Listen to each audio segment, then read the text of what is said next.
The Great Lakes are one of the most significant freshwater resources in the world, and we know so very little about them. 15% of the Great Lakes is mapped. There is no information for the other 85%. We have 2 countries, 5 Great Lakes, 8 U.S. states, 2 provinces who are all playing, living, and working in this region. And so we deeply care about the shape of these Great Lakes, the health of the ecosystems, and making sure that we're mapping the most modern standards possible is super important in deepening our understanding of how these ecosystems function and operate.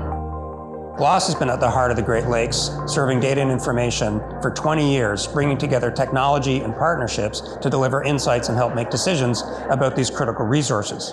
Lakebed 2030 is an initiative to fully map and explore the Great Lakes in their entirety, in high resolution and high detail. The initiative is really focused on what's going on in the Great Lakes, the value that we've pulled from it, as well as introducing the companies and the new technologies that are really making it possible. I think a combination of different technologies and sensors is really going to be the best path forward. There's not one sensor that's going to be able to allow us to map the entire Great Lakes. We can use everything from airborne LiDAR bathymetry to traditional survey ships and small boats with people on board operating sonars to uncrewed survey vehicles. R2Sonic became involved with Lakebed 2030 initially by sponsoring Northwestern Michigan College students, providing sonars and providing training on the bathymetric mapping side of things. And it's a perfect segue from assisting the college itself into getting the Great Lakes mapped. What we're looking at here is a digital atlas that shows over the years where we have mapped. Not only does it show where, but it also shows the different survey types and also input from community partners, whether it's for navigation purposes, habitat mapping, or of course looking for shipwrecks. The level of detail that we've achieved here in the 4,300 square miles of the sanctuary is what we'd really like to see with Lakebed 2030.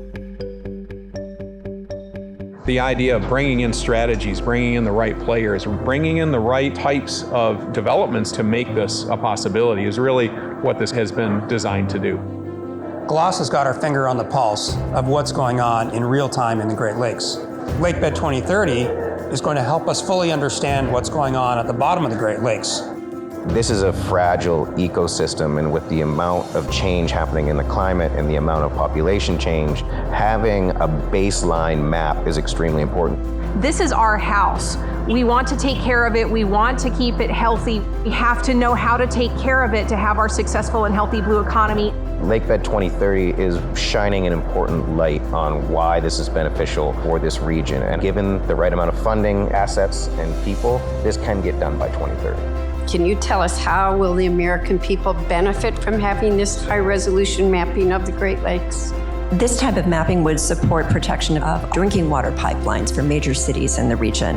It supports coastal access for commercial fishing and anglers and recreational use of the Great Lakes coast. So this bill would support a drinkable, swimmable, fishable Great Lakes. This is an activity that will benefit not just the Great Lakes economy, but the American economy as well.